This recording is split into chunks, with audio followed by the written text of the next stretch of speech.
Hey, listen up. We got another episode of Wisecracks featuring the crack man himself, Bill Krackomberger, and our co-host, John Orlando, straight from Las Vegas. Wisecracks is your ticket inside the world of sports betting with tips, picks, special guests, and more. Only on WSN.com. Hey, everybody. Welcome back to another episode of Wisecracks. John Orlando here. And, of course, we have via the super satellite, Mr. Bill Krackomberger joining us as always. What's going on, Bill? A little kind of vacationing and doing some casino rounding. Okay. I'm in Encore, Boston. As you see behind me is entrance to the Boston Harbor there. Yeah. A couple of famous movies were filmed here behind me, actually, on that side. The Town, which is Charlestown. Great movie with area. Ben Affleck. Great movie, Ben Affleck. Yep. And then right there is Mystic River, which is another great movie. Sean Penn and Kevin Bacon. Great movie. Great movie. Filmed right there. Mystic River was a true story, too, right? Oh, yeah. I don't know. It's great. Great movie. Great movie. Yeah. Could have been a true story. Right. For sure. Should have been. The town's based on bank robberies, and that's literally walking distance from here. And, it's like the number one town in America that, like they asked this guy, Anthony Shea, who was a, notorious bank robber from Charlestown. So, Mr. Shea, why you rob banks? And he said, well, my father wasn't a dentist. He was a bank robber. If my father was a dentist, I would be a dentist. My father was a bank robber. My mother used to say, we need some money. Let's go. Get out there and get us some money, kid. True story. Wow. Anyway, kind of doing some rounding. I flew in last night from San Diego, which I was over in San Diego, and flew straight here and got a couple hours sleep. But I'm here for the Wisecracks team. I love it. What were you doing in San Diego, Bill? Doing a little rounding there too, casino rounding. Probably my biggest video poker play I've ever given anyone. Really? Over there in San Diego. Which casino? And, Viejas. Okay, I've been there. Interstate 8, beautiful. Absolutely. But they did an unbelievable job on that casino, on that hotel. Great place. Your dear friend Tony O has performed there. Oh wow! Yeah, cool. Yeah. All right. Mm-hmm. It's a really cool environment and great video poker there. Pretty good deal there, and I just like San Diego weather year round. You can't beat it. Inland a little bit. Yeah, they're a little warmer there. They get in the 90s, but 72 to 75. It's been about 75 along the coast. It's been absolutely gorgeous. I love those little beach towns there. Whether it's Encinitas, Carlsbad, Del Mar, whatever, all those little towns. So La Jolla, oh God, so these are some of the greatest towns in America. I absolutely love those beach towns. So now, Bill, fun. you know, everybody listening and watching just wants the bottom line. Did you win? They want to know, did you win? Last time I was doing this East-West Coast, I got really beat up on the East Coast and lost a good amount of money. And I've reclaimed all my money plus some. Really? Yeah. You know what?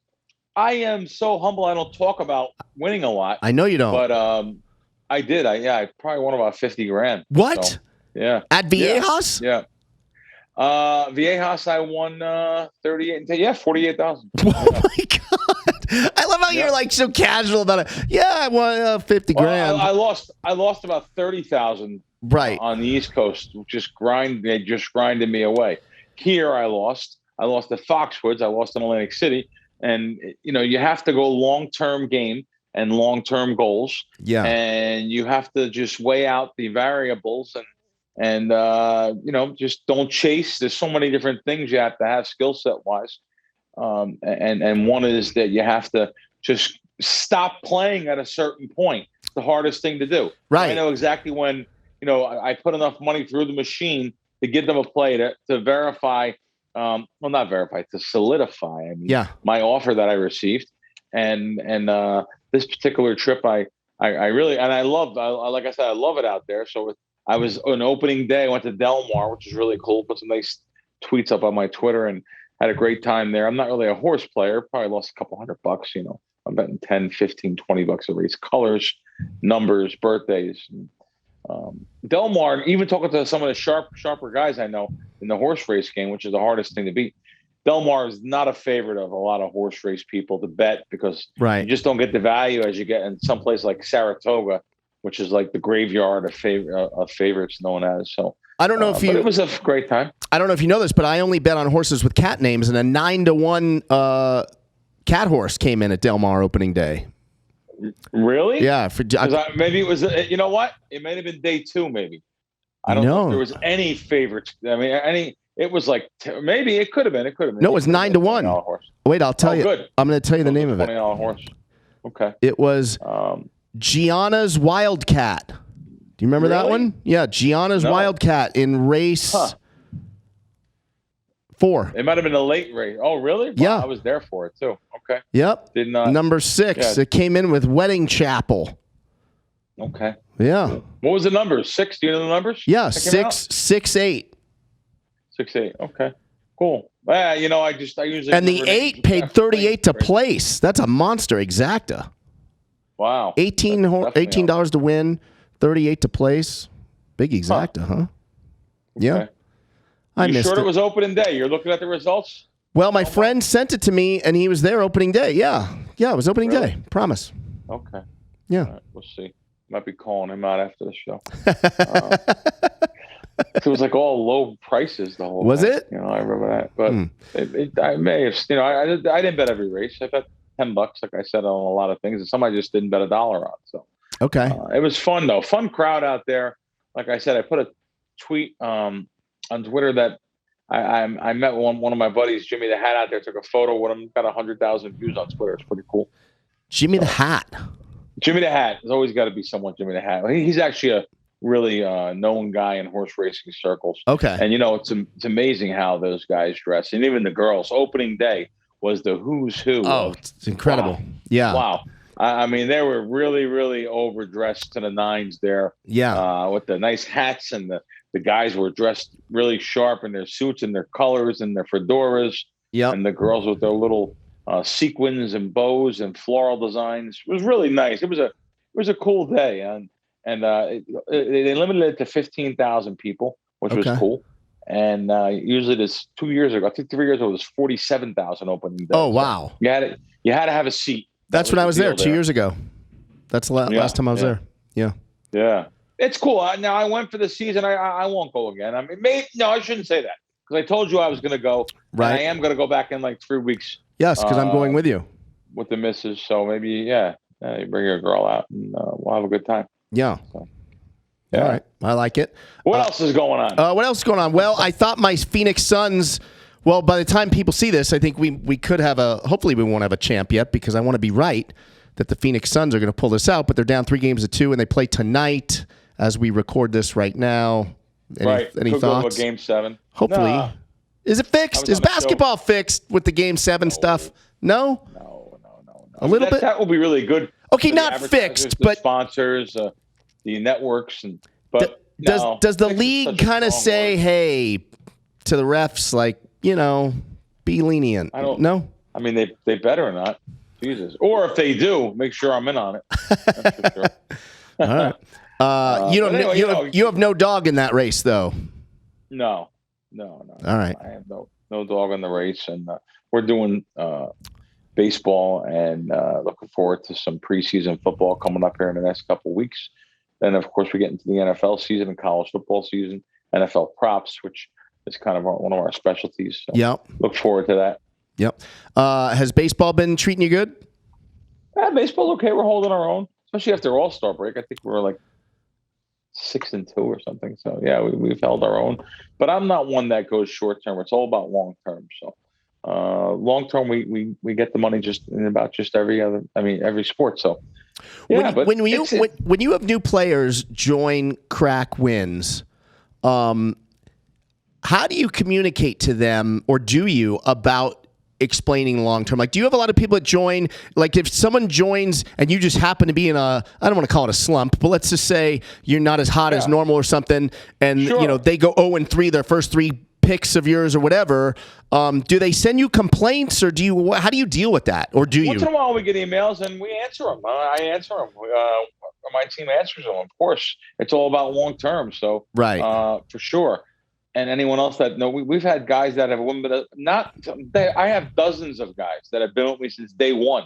So going on almost 3 years. So Wow. they all know it's a long term game. They know we get the money long term. I mean, like we had, I have Ohtani to win the MVP at 31-1. I gave it. I bet it at 31.5-1, almost 32-1. So guys that join now, when they see the email that we win this kind of a bet, they're like, "Oh man, I should have been on the beginning of the season." So yeah, they kind of stay with us long term, and we'll see what happens here. So hopefully Ohtani's is we're just starting the second half of the season. Obviously, he's the clear favorite for sure, minus about 3-1 now, and we took like 30-1 or better. So hopefully that continues. That's one of the things that always sticks out for me is when I see these other handicappers. I won't mention any of their names. They post these ridiculous stats. They're 80% winning, or they're just whatever. They're 102-3 this year in baseball picks. All these nonsense claims. Yeah. It's unfortunately it's a bad industry. There's a lot of our charlatans out there that make it tough for legitimate guys like myself. Right. There's a couple of others too that work so hard to research and do all the work and time that's put in. And you have to hear these claims of guys hitting long term. Right. Like you said, those kind of percentages. And what is 60%? That's what I was going to ask you. Oh yeah, 60 is bragging rights, right? Oh God. If we're going to be honest. Listen, you have to win 52.38% to make money. That's the number. 52.38. Okay, yeah, that's the number. I'm just giving you the exact number, but I'll tell you, 57%. It's going to make you a lot of money.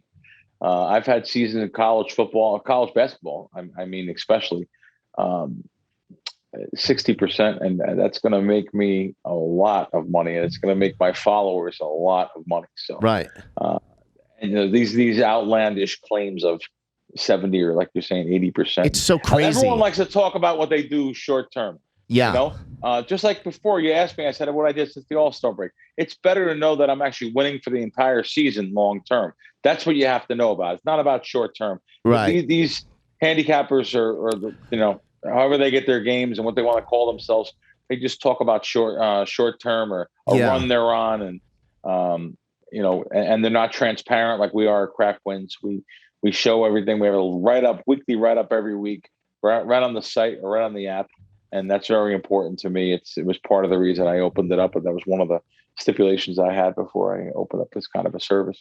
The other thing that I hate that I see is these guys that manipulate or use the statistics to their advantage. I get marketing. I understand marketing. They're trying to market themselves, but it's so misleading. Some of these stats, like they'll at the end of a month, I see a lot of them post like, if you're $100 better, you'd be up blank. If you were $1,000 better, which those are like, come on, who's really $1,000 better? I mean, I know they're out there, but and then the other thing is they're basing these numbers off of everyone betting the same amount of money on every single bet. And I mean, correct me if I'm wrong, but you don't do that, right? Every single bet is not the same amount of money.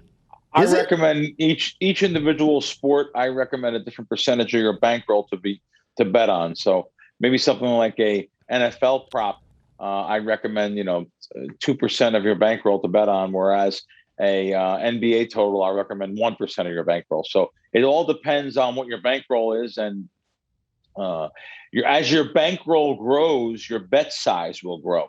So if that 1% is $100 for you, well then once you double your bankroll with me, your 1% will be $200 a game, and so on and so forth. So it's very hard to go by. It's very hard to stick to, but it's the key. It's one of the keys to success is to bet that percentage of bankroll. So interesting. Yeah, there you have it. Yeah.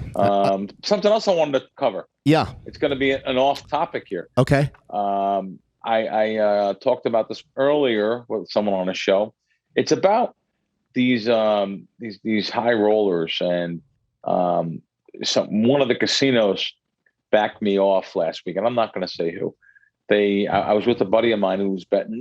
He buys in for takes $100,000 marker, and he bets 2,000 to 5,000, and he'll bet 10,000 on two spots, which is 20,000 a hand. And they were, said, you can't be at the table, Mr. Krackomberger, with him. And sometimes you get guys that just aren't street smart. They just have their little fancy college degree, and usually they're up in the office hiding in the perches and of the bell tower, and not even having any street smarts, common sense, or even decision-making skills. They just know what a program tells them, but yet they don't gamble themselves and realize you can't help most high rollers, Bill Krackomberger. Even if I told them what to do, these guys are control freaks. Yeah. These players.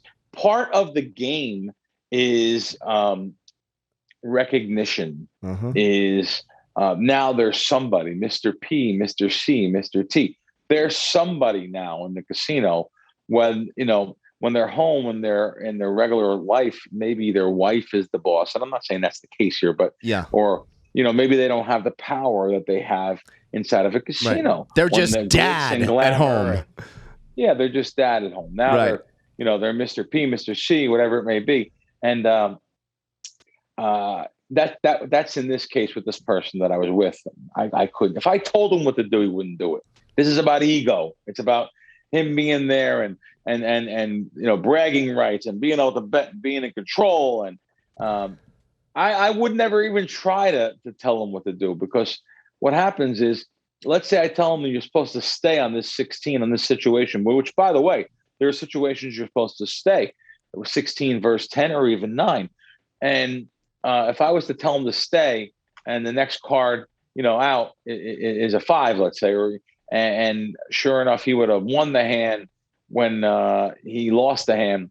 Well, then I'd be the one to blame. It's only short term, and short term in blackjack, it's only a 1, 2, 3% house edge at best when the deck is rich in 10s and aces. So for that couple percentage points, I'm not going to get involved and ruin their day or even my day. And I've had so many guys though over the years tell me, "Hey, Crack, just tell me when it's good. Maybe give me a little signal or something." It doesn't matter. They don't. You have to know basic strategy, as far as you have to know blackjack card counting strategy, which at sometimes, John, is not only the 16 versus 9 or 10 do you stay. You should surrender that hand, actually, if it's a plus count, to be honest with you. So you should surrender, get half your money back. But there's situations where you'll hit 12, 13, ready for this, or even 14 versus like a 6. Come on. Yes. Wait a minute. This goes against everything I've ever known. There are times when you should hit a 13, 14, or against so a 12, 6. 13, 14. Yeah, or a 5. 5 is the most powerful card out there, by the way. 5 is the most powerful card in the deck. That's how strong 5 is. It's the strongest card for the house. It's that strong of a card. So there's situations there where the shoe is so bad that you're supposed to hit these hands. When I card count, I keep a side track of 2 cards. I keep a side track of aces and 5s. And by the way, when I say card counting, you can learn 90% of what I know in a 4-hour session on the computer today for free. Reading, doing your own research, and the side counts are so easy to keep. It really is. But so anyway, I can't. The purpose of me saying this all was these guys that are out there with these nice cushy jobs, making 6 figures a year, or some of these guys up in surveillance that they have to prove themselves right. They sit there all day and they have to say, "Oh, Krackomberger can't play blackjack. He can't be at the table," or something. They have to put themselves in the pulse of the casino and realize what happens. Think about what's going on.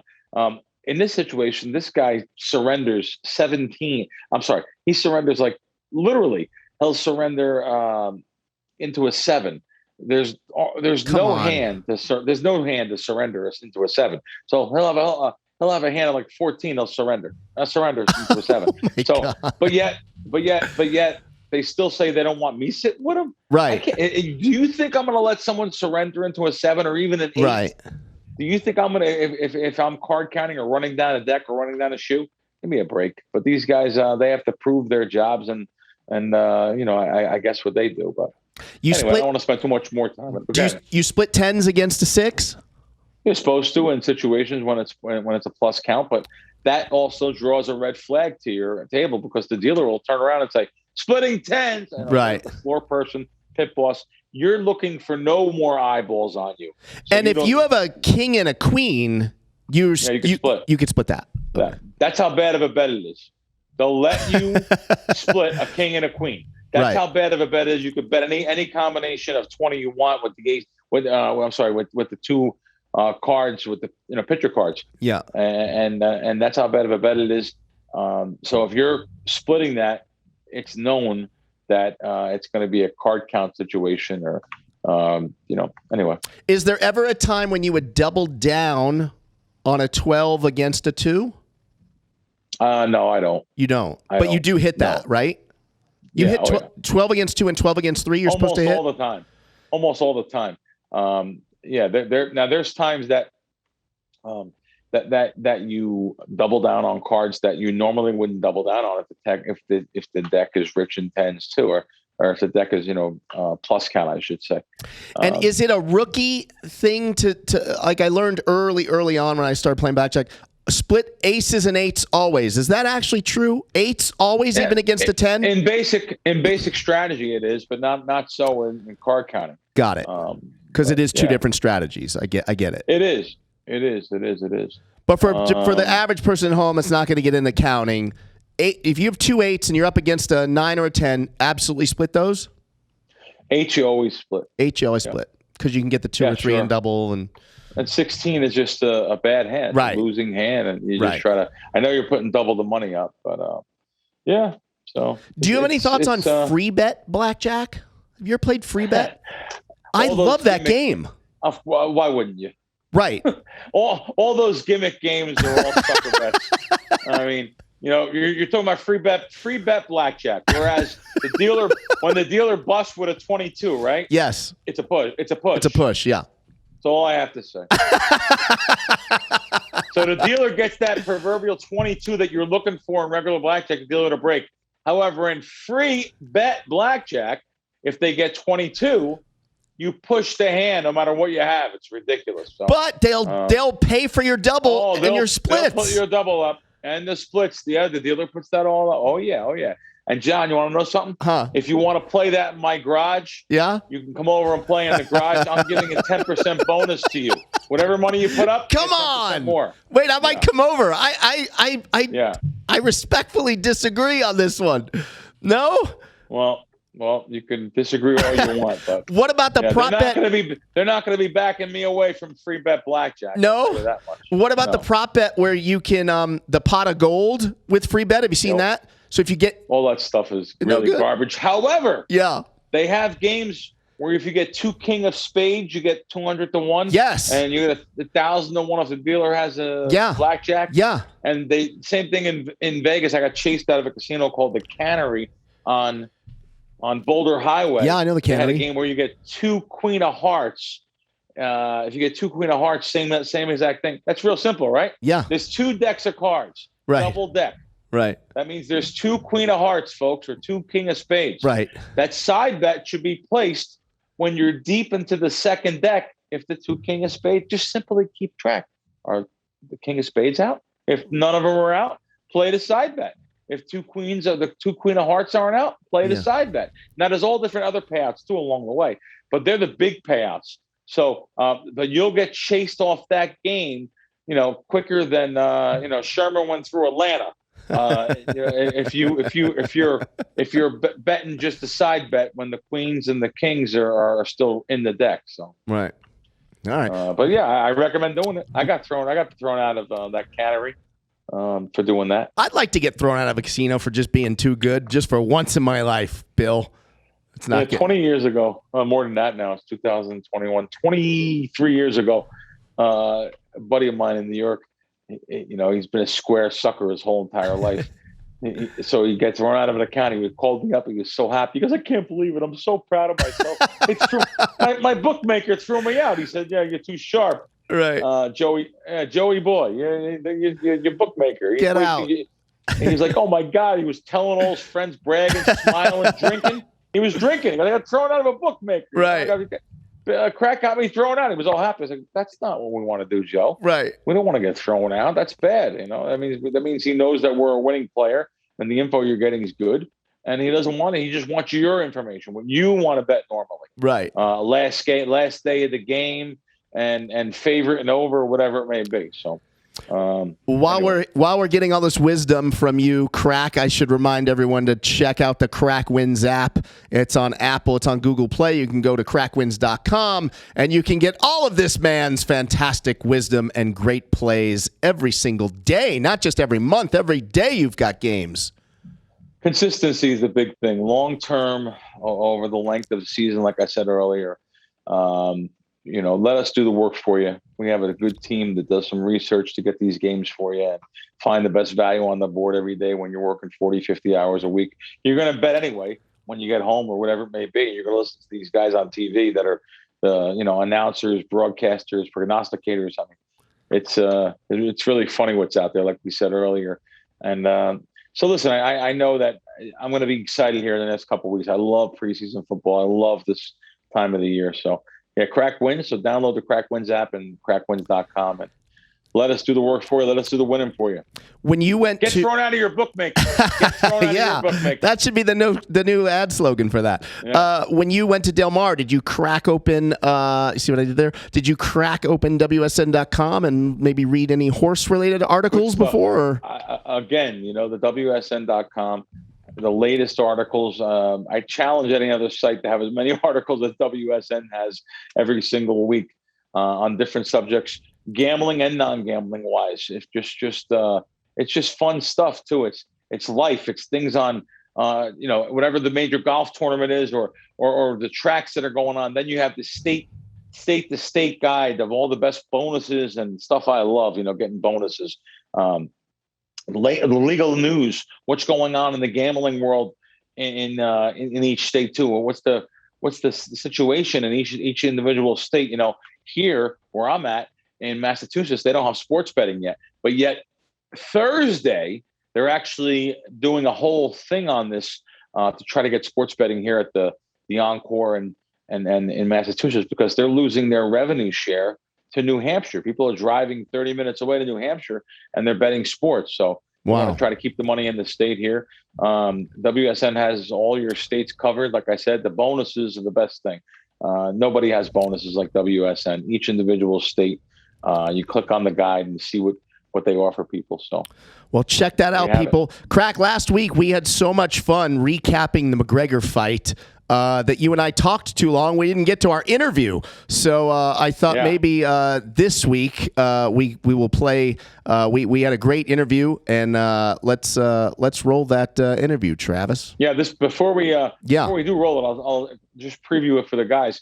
This is such a great interview because most guys will not go on film and talk about it because they're in the industry. They're afraid of saying the wrong thing. So we have my buddy Al De Leon, who's been a casino executive for 2 decades, and catering to the sharpest of the sharp. I say sharpest of the sharp, the biggest of the biggest whales, and even down to the regular guy who just comes in, a couple $100.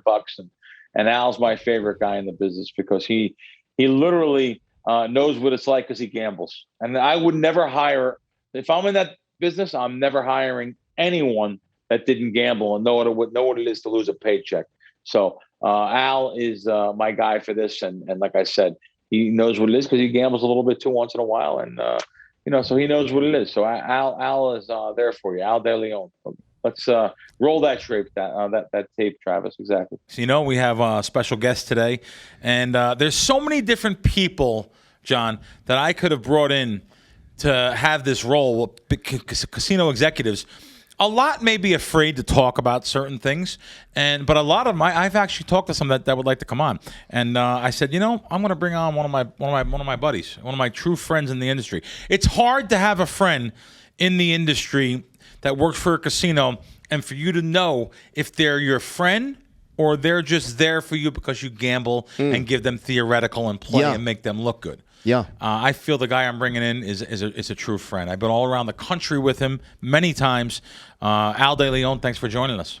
Thank you for having me. Yeah, get close to the mic. Wait, so you've been all over the country with him. So he's the one that gets to travel with you everywhere. Well, he goes Al everywhere. has with you. worked- He doesn't take me anywhere. Al. Al's worked for companies that have represented the whole country. I've been to Pittsburgh with him. I've been to Wow. New Orleans multiple times. Okay. Back east, and just really all over. I mean, so we've made the rounds for sure. Yeah? we've had Yeah. some really good times. You live in Vegas now. I do. Okay. I do. I've lived in quite a few places. Gaming's taken me all over the country, but Is that hard I to am in do? Vegas. Keep like moving to? Is it to open new properties type of thing, or it's just the nature of the beast?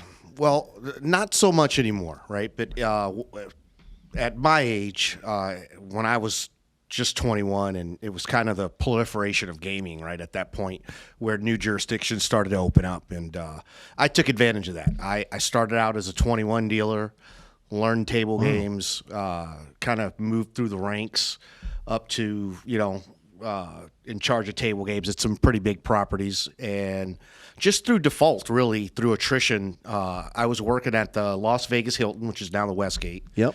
And my guy, Mike Juice, for lack of a better term, I know you guys know what it was, VP of operations, and we had sold the property. The Westgate had been sold to a developer out of L.A., and that deal sort of fell apart. But at the time, Park Place owned that property, and they took all their player development, host people, marketing people, and shipped them off to other properties. So there was really nobody left. And I was going to clock in one day, and the VP passed me in the halls. He says, "What do you know about marketing? What do you know about hosting?" I said, "Zero." He goes, "Okay, you start Wednesday." Nice. And and it's kind of been that road ever since. And the industry's it's a passion. It's a lot of fun. I can honestly say I don't go to work every day. I do something I enjoy. And to be fair, you're a people person too. You're saying, like a lot of people in this industry, I'm going to say it. I'm going to say exactly what it is.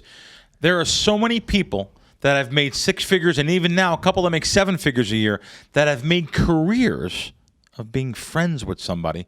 I can honestly say that Al hasn't done like that. Al may have started out like that, but Al's a people person with a Rolodex of names, a Rolodex of customers.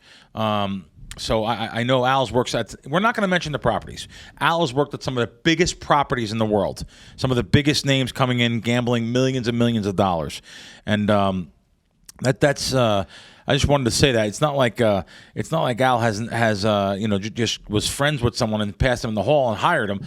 This is a well-deserved title that he has, and like I said, a lot of guys have written books and Rolodex to stars or whatever it may be, and there's some good guys in the industry. We know some good guys. We know our buddy down at the I say the D. I want to say Circa now. He's friends with you. He's friends with me because I talked to him last week. Richard Wilk.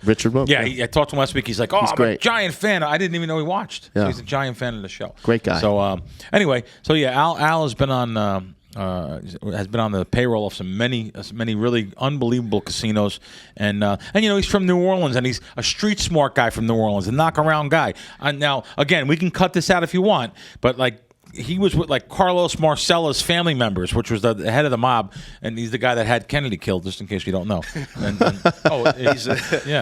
He's been watching some TV or that's or something. That's what my theory.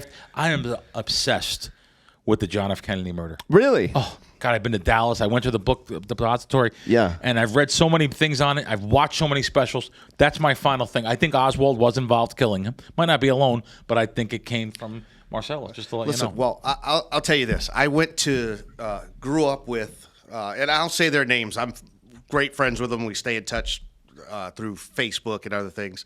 Right down the street, a couple doors down, I grew up by the Robarts family, Jason and Johnny and their sister Diana. Jason Robards, the actor, right? No. Oh. Carlos Marcello's grandkids. Yeah. Oh, okay. Yeah.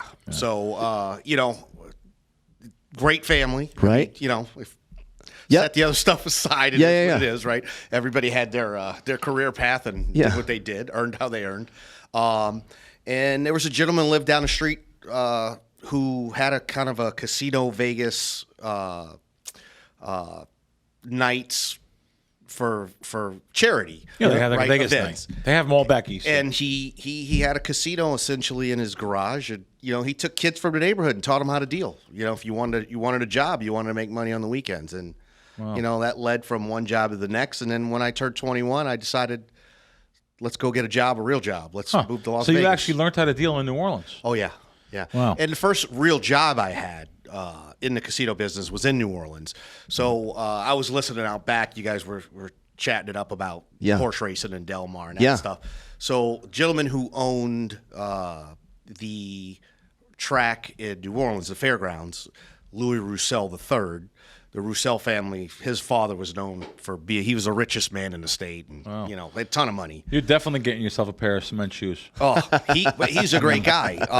Party's over. And I worked for his, it was his fiance for a decade. They never actually married, and she ran the clubhouse at the fairgrounds, and he sold it to the Krantz family, and they took it over, and then it's changed hands a few times now. But he bought her a restaurant, and I was bartending at her restaurant, so I got to know him really well, and he had the first gaming license in Louisiana. Wow. And had a riverboat. So wow. He said, I asked him for a job. I never knew this story. Yeah, I asked him for a job. He sent me to meet a guy named Nick Gullo was his name. He's still around. Why wouldn't it be? Go ahead. And Nick was from New Orleans originally, and he worked for Showboat, and it was a Showboat crew. And out of the top 10 executives in Showboat at that time that we were working with, 70% of them were from New Orleans. So we had a good group, opened up that riverboat, and then I kind of moved around the country with those guys opening casinos. Again, back to, kind of gaming was expanding across the country at that point. And we went all over, and that was kind of our thing. We'd go in there and build a team, train dealers, put slots and tables onto either a primarily boats back then, because everything was, wasn't land-based, and that was kind of my start. But everywhere I went, I can tell you, we opened up in a jurisdiction in Indiana, and there were days where I was running for donuts. There were days where they sent me down. I was sitting in a city council meeting, across the table from a mayor. Wow. Or negotiating a deal to take over a vocational school where we put. Now we're talking boats, but East Chicago, Indiana, we opened up a boat. It had 120 table games on a boat. That's giant. 4 levels, more than Caesar's Giant. Palace. Yeah. Right. It's giant. And we charged people to get on board. Wow. Right, and there was a Charge them line fee to get on board. And yeah. People would pay to come on the boat. It's the most amazing thing I'd ever seen. And biggest craps games I've seen in my entire life. I was 23 years old. I was a pit manager. I was running a dice pit, and we were dropping midweek. We're dropping $2 million on 6 games. Oh my god! And those boats don't actually go out, right? They're just in the dock or whatever. I remember I went to Harrah's in New Orleans, and I remember stepping over the gangplank. Right. You gotta be on water. So technically, yes, they're supposed to go on a cruise to nowhere. Okay. But I'm trying to think what boat you were on at Harrah's. I never. This was actually in worked 1994. Wow. So it's in like New the beginning. Orleans. 95. So I think That's before the Harrah's downtown. Yeah. So I think you were on, and it was right there at the Riverwalk, right? Yes. Yeah. Yes. Yeah.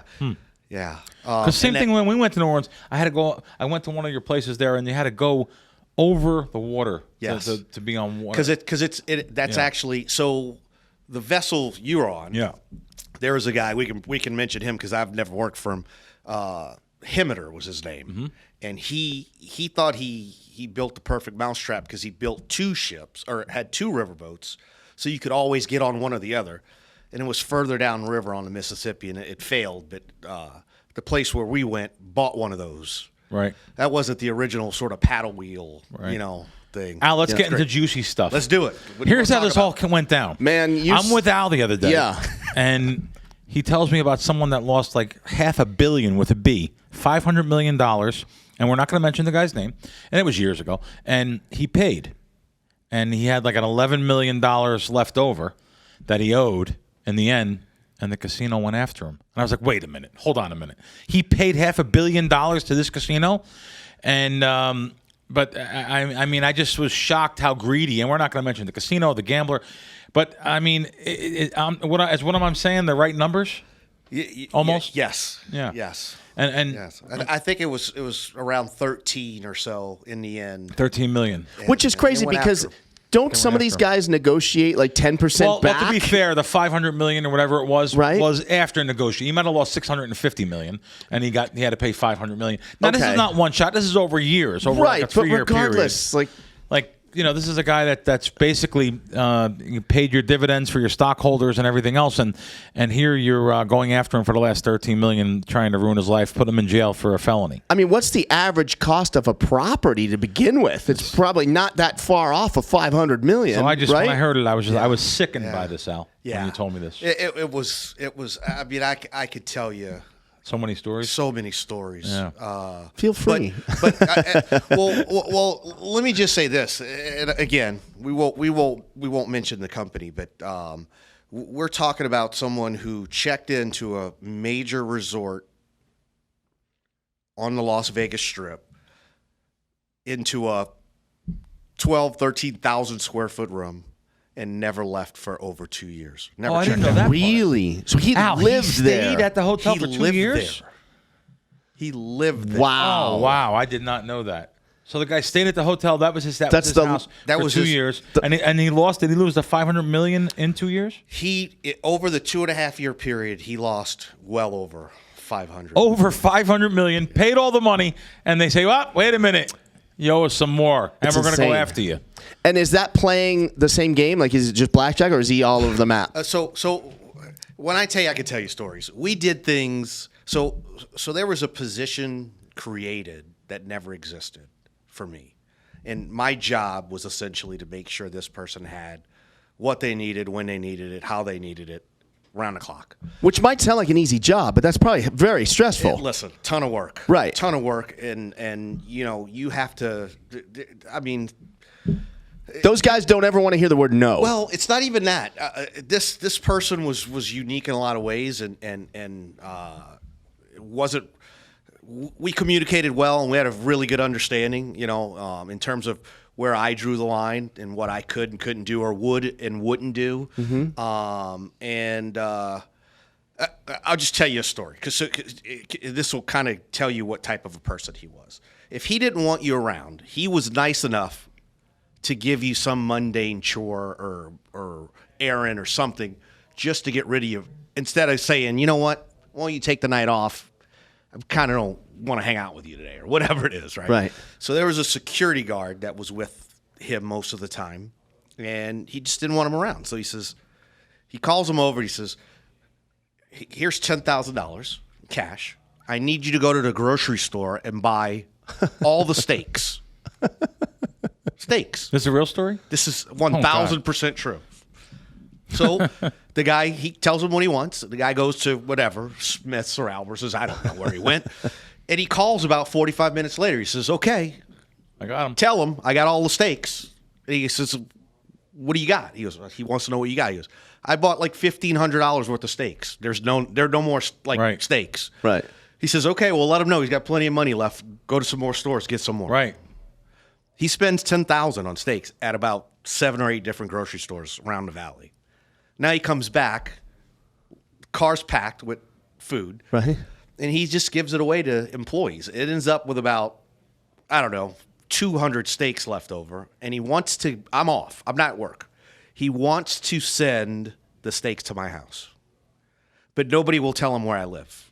Huh. So he sees a dealer that I helped get a job that lived across the street from me. So he knew, because I told him the story. Right. Said that her kid, my son are friends, and, Brazilian gal, and she used to deal. I got her a job. So he goes, you know where he lives. She says, if you're not going to tell me, he goes, I'm going to send all these steaks to your house, and then you could give it him the next day. So the next morning I get up, I get a call, and now I find out what's going on. I have to go over to her house, and her entire garage and kitchen are full of steaks. I had to go door to door in my neighborhood to give away steaks because there were so many. Right. Wow. So rather than say, Yeah, I take get the it. night off, I don't want you around. Let me blow 10,000 on something for nobody. Right. I know. He was that kind of a guy. He really was. He did unbelievable things, and he helped out a lot of people. Do you still talk to him? I do not. No. I do not. But he was nice to people outside the casino. Nice guy. Sounds like. absolutely, absolutely. He really was. What would his average bet be? Like if he's playing blackjack, what is a guy like that betting? So he was allowed to play 3 hands at 50,000 a hand. Oof. So Just pick $1.50 a spot. yeah. Well, here I'll tell you this. So operationally, we did things. I still think back when I look back the stuff we did. I can't believe. So he loved. He played everything. There wasn't Yeah. anything he didn't. If he could gamble on it, he was all for it. He loved roulette. Oh, He would it's play. one of the worst games, by the way. He would play. I don't think I've ever told you this story, Bill. Yeah. He would walk. He would load up on whatever section of the wheel, right? So let's just say he's playing the first dozen. He'd load it up. We would just add it all up. Let's say there was 60,000 on the layout. We'd spin the ball, mark the number. If he lost, we wouldn't even sweep the layout. Wow. We'd just go, give us another 60,000. We'll spin it again. Unbelievable. Really? Wow. That's probably. I had to call surveillance and say, look, here's what we're doing. I just want you guys Otherwise, to it's know. crazy, right? They're like, what the hell? Yeah. So because he didn't want to have to set his bets up. Right, course. right. Of course. It's a lot of work. Where someone like me, I want to milk it. I want to have more time and get more Theo. So I want to put the things out there, take more time, slow-moving game. yeah. This guy just wants action. He just wants action. Yeah. He just wanted action. I mean, Wow. we're talking $5 million swings I was just on going to ask. on a day's do you- on, do you on a know daily. What's the most he ever won in a night? I saw him win $6.5 million one day, Wow. and then well,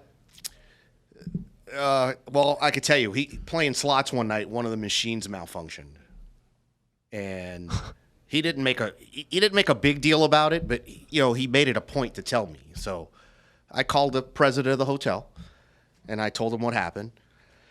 And it was a very brief conversation. He says, "What's the top payout on the machine?" So I went over and I looked and I asked the floor. He goes, "I think it's 500." I said, "Okay, it's 500,000." He goes, "Just give him the money." Oh, wow. Then Give him the top payout. Then it gets Give him better. the top payout. It gets better. Then he comes back. He goes, "Oh, I told you wrong. It's 750, the top payout." So I called the boss back. I said, "Hey, listen, I just saved you 250,000." He's happy. The customer's happy because we just handed him $500,000. Yeah. Right. Everybody wins. Wow. I was the hero on all Wow. ends. Right. Jesus. Yeah. How You should have got a bonus for that. That's what I was Yeah. saying. Exactly. Jesus. Oh, wow. How about some of the? Give us a story. Give us a story of like what. So what are some of the crazy requests you've had over the years? Like someone comes in and says, "Hey, I want this. I'm putting up $2 million in cash or whatever it may be, or maybe a $5 million credit line, $2 million, which is hard to come by now. But you have any like crazy things you can remember, requests or anything? Yeah, I mean, there's nothing outlandish. I mean, Really? I can tell you. So they fly in private plane. Oh, right? Yeah.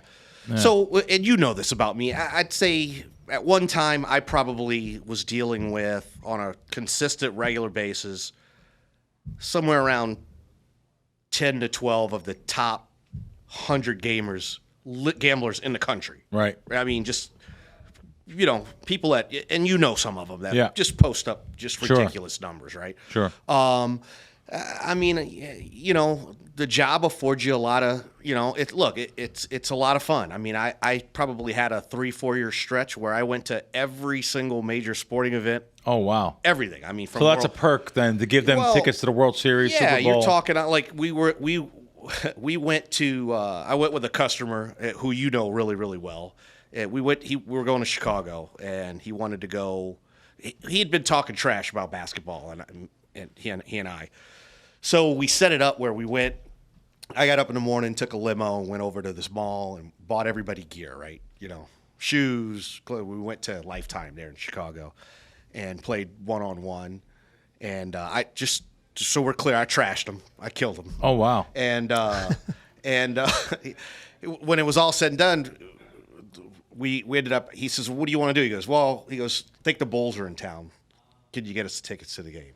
So, we made some calls. Yeah. And You got 'em. Not only did we we're courtside next to the bench with all the guys on the bench. Right. And we're taking pictures and shooting videos, and I think I've showed you a few of them. The guys come over, and Sure. like things like that. Like somebody like me, if it wasn't for this business and doing what we do, Yeah. I would never have experienced something like that. Sure. So there's things like that, and I've had some, pretty crazy requests for certain things, but Yeah. it all comes down to money in the end, right? Yeah. I tell everybody, I write the list, make all your demands, let's have them all, right? Right. And at the end, I say, okay, I'm good with everything you've requested. Now here's my expectation. Oh, okay. Here's what I need from you to Right. make all these things happen. Right. And if you can't get there, then let's just start to take away from the list. Then. Oh wow, I didn't know you could do something like that. I mean, that's just a smart way to do it, right? okay. I'm not in the business of saying no. I'm in the business of Yeah, saying you are. That's why you're not. You never say no, really. So to hear that, like what you expect from them too, I don't. Yeah, I mean, you think they would know, but they might not know. Well, they might ask for so much. Well, here's what happens, right? It escalates. So somebody gave me X. So the next time I go to the negotiating table, I'm going to ask for Y. And before you know it, the 3 requests have turned into 10 because somebody down the road always layers in one more thing because they want that business, right? Yeah. So it's just the way it kind of rolls out. And, at some point you have to, the joint doesn't allow for it. Yeah. Right? You can only bet and earn so much. Right. So Question for Yeah, I was wondering. It's kind of on the same highway. Is it stressful when, like, let's say you send a plane for a guy, he's in a huge suite, you give him tickets to a fight or a big concert, and he gets the comp dinner, and he's got the girlfriend or whatever, and now he's been there maybe 14 hours, hasn't sat down yet and played anything, but he's wired 10 million or whatever into the cage or whatever the number is. You guys have comp. Is there some pressure, like, on your end, like when's this guy going to play, and then what do you do with that? Great question. Super question. And absolutely, there's pressure because you're watching, right? Because at the end of the day, when somebody comes calling, right, they're coming to look for you because you're the one to put the deal together. Right. And I'll tell you a great story. So, and this he's passed away. There was a huge attorney out of Houston. Died in a car accident, and the Wynn was opening, and he gave me a call. He says, I want to get in there. What do I need to do? So we kind of went round and round, and he was partners with another lawyer who's a pretty good gambler. And so we put the deal together. He wired $5 million to the Wynn, showed up, and never gambled a dollar. Oh God, The whole time he was there. really? Now, luckily for me, he had his own plane. And so that didn't cost us anything. But, full comp in one of their nicest suites, opening weekend. And it's taking a spot too, right? Exactly. Right. Exactly. I don't have to tell you what that, Right. how that looks. And so they, he showed up, and I'm not pinging him directly because I don't know him that well, right? But I'm calling my guy who's his guy and saying, hey, what are you going to do with this guy? He's killing me right now, right? And he never did. And the Wynn ended up sending him a bill for the room. Oh wow. Full rate. It was Charge like him everything. $15,000 a night. Wow. 15,000. And I thought the guy was gonna, make a big stink. And he didn't. He just paid it. I never heard. No, I just told him. Wow. I said, look, let him know they're gonna send him a bill. He got like a 60 with the room and everything else, about a $60,000 bill. I guess he just. So you're not that paid it. guy that calls him like someone calls him on the phone. I seen a special years ago with a junket rep. He's a junket rep now, but he called, hey, what's going on up there? 4 hours you've been. You haven't gambled yet. You coming down? You're not one of those guys. You know me. I know. Yeah, you're not doing that. Listen, you're going to do what you're going to do, and I think everybody. Yeah. You probably know the jack off I'm talking about. Oh, I know Yeah. a few. You Of them. coming down? Let's go. You coming down? Yeah, we can send you a suite here. Everything. I might have a little stomach ache. No stomach aches here. Well, it's everything. I mean, when you talk about the coordination that has to go into a lot of this, we're talking a lot of times you're holding a private game. You may be in a salon. All right, that's fair. There's additional That's staff, fair. right? Right. There's labor costs, and so to coordinate Security too, probably in some cases, right? All right. I don't think of that. And you got a guy in his room just laying around in his, Yeah. Yeah. smoking his pipe in his Right. robe and, You're right. and with his slippers on, and the joint's racking up a bill, and, Right. and you're displacing additional other revenue you could be making because you parked everything for this one person. So And then- I get it, but I don't sweat that stuff. Right. At the end of the day, I'm dealing with verified gamers 99.9% of the time. Am I going to get a guy like this guy, the story I just told you? It happens. And you do sweat it. You do. And then let me ask you this. So usually your formula is average bet and then time played, right? So if a guy says, "Yeah, I'm going to wire $2 million into the cage," right? Do you guys just want the $2 million, or do you still want the time, right? Because the $2 million could become $5 million. So I guess my question is, if he blows through that $2 million in a couple hours, and you're expecting him to be gambling over a 2-day span, and he blows through the $2 million in 2 hours and he never plays again, are you okay with that? Or are you still like, hey, we want you on the table still more? The loss always trumps everything. Okay. A quick loss. Guy blew his money. You got, Okay. You got the money. And you made the deal predicated on this. On that dollar amount. This is their Got it. exposure, right? But you're absolutely right. So it's time, average bet.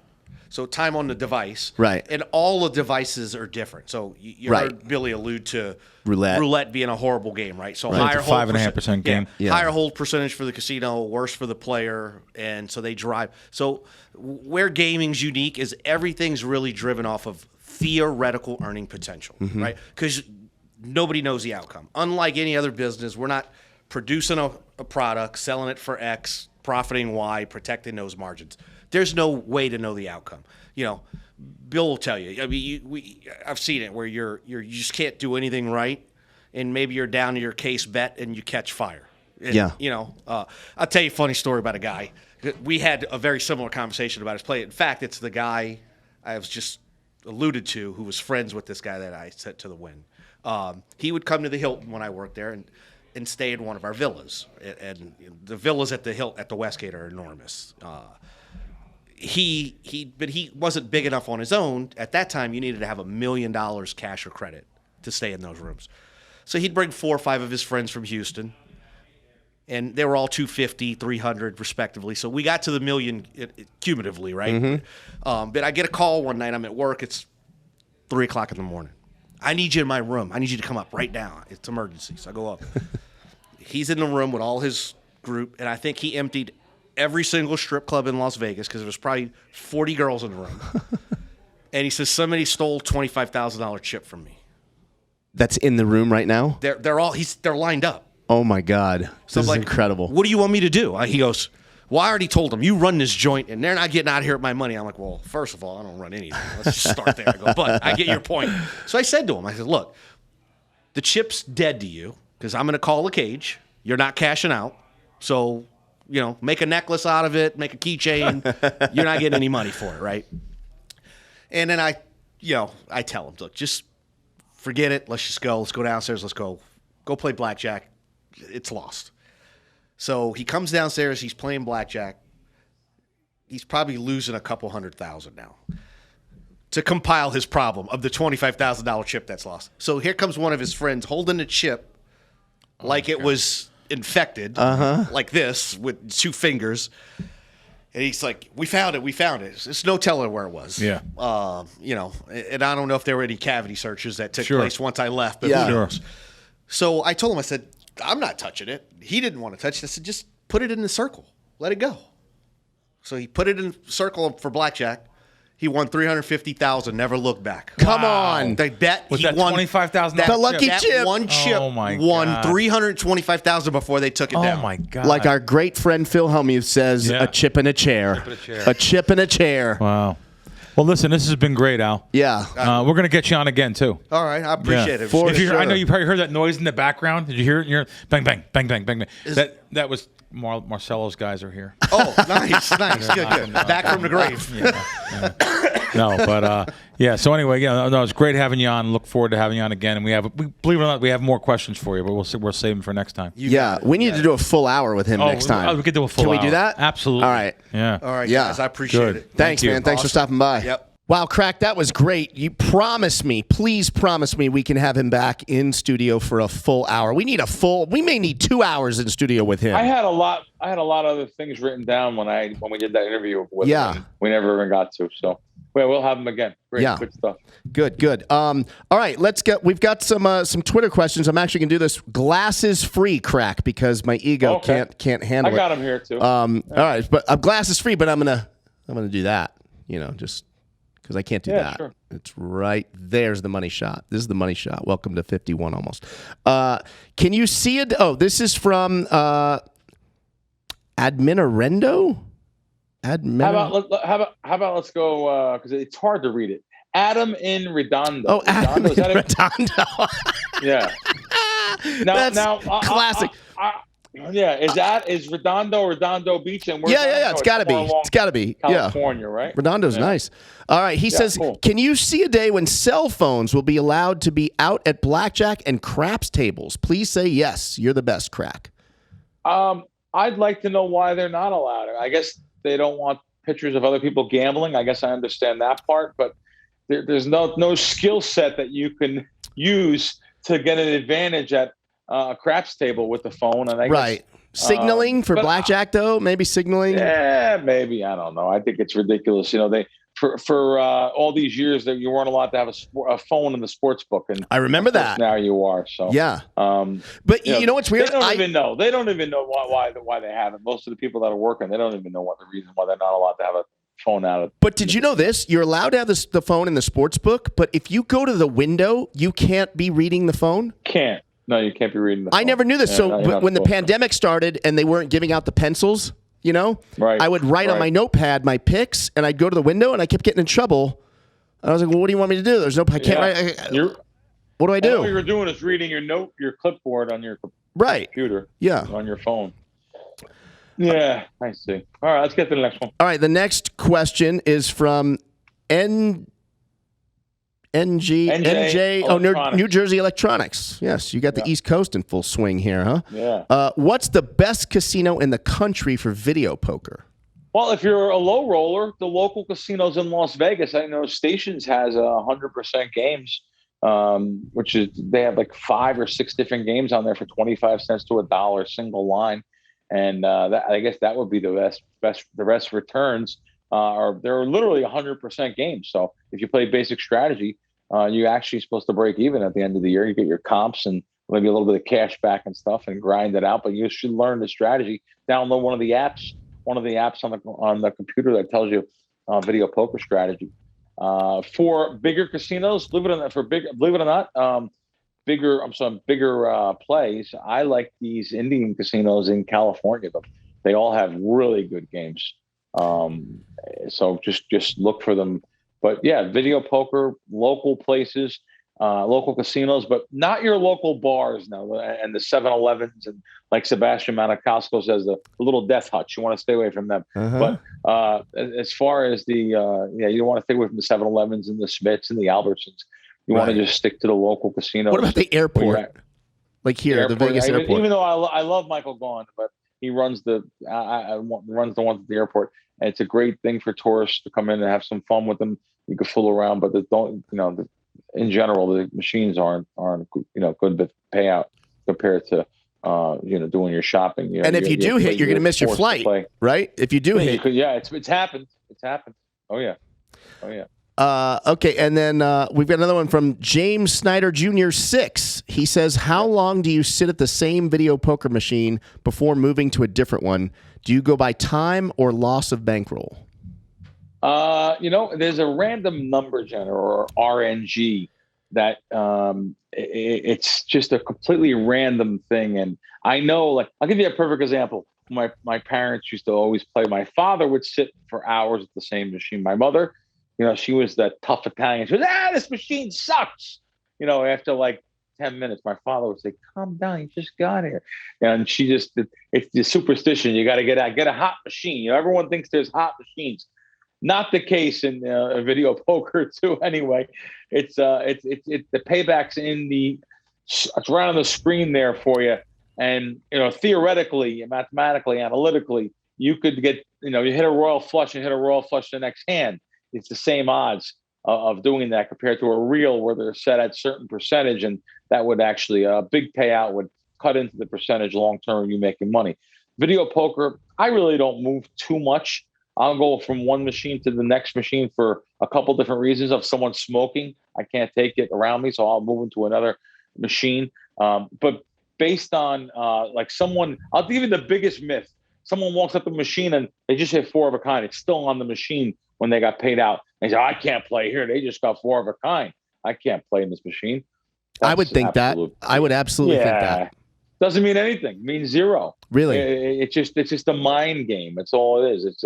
It's all in the cards, and it's the same random result of being dealt cards, drawing cards, the outs, how many outs you have, percentage of mathematical ways to get 4 of a kind again. It doesn't affect that. It just came out last hand. But I know it's a mental thing, especially with gamblers. You don't automatically think that. So really appreciate the questions, though, guys. Thank you for them. And when you play video poker, are you always going towards a royal for the royal? Meaning, if you have ace of hearts, queen of hearts as 2 of your cards, you're keeping just those 2. And like, let's say you have ace of hearts, queen of hearts, but you have 2 sevens. Are you great strategy? Yeah, great question, John. I always think everyone knows this and takes it for granted. Any game you're playing, you can Google. If you're playing double bonus, just get your phone out and put double bonus strategy. Usually there'll be like wizardofodds.com or Win Poker. It'll come, and I say Win, WIN. It'll come up or VP free. How about that? V as in Victor, P as in Peter, free, FREE number 2, the numeral 2.com. I use it all the time because that shows me where the exact games are located throughout the casino. It's regular people that report to them where the I almost said hot machines, where the good video poker machines are, and the locations and denominations. But as far as the strategy, just Google the strategy, and there's never a hand where you're going to keep those ace queen over the pair of sevens. By the way, really, there's no game. Yeah, no. You always want to keep your pairs, but situations you may not. If I have a pair of sevens, ace of heart, queen of heart, jack of heart, I'm going to break up the sevens and go for the royal with three. Okay, so you need 3. Okay, you need 3 of them to go for Correct. it. Got it. Correct. Yep, that's it. Interesting. Well, Crack, this was good. This was good stuff. Another week has blown by. All right. Look forward to it next week. I will be next week in Jersey. So I'll be in New Jersey next week, and look forward to another episode of Wisecracks, and we're going to maybe find another guest out there. All right. I like it, man. We'll see you next week, and we'll see all of you next week as well on Wisecracks.